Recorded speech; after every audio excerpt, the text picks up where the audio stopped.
So it's not the greatest waterfall in Jamaica, but it's nice and quiet. Perfect for those who want something quiet and peaceful to enjoy after a long hike. Actually hike for about 15 minutes from the center of the Hollowell Park to get here. And yeah, this is it. Hollowell Waterfall.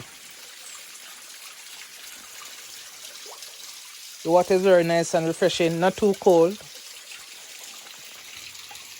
You know, you can sit here and just meditate and just enjoy a quiet and peaceful day.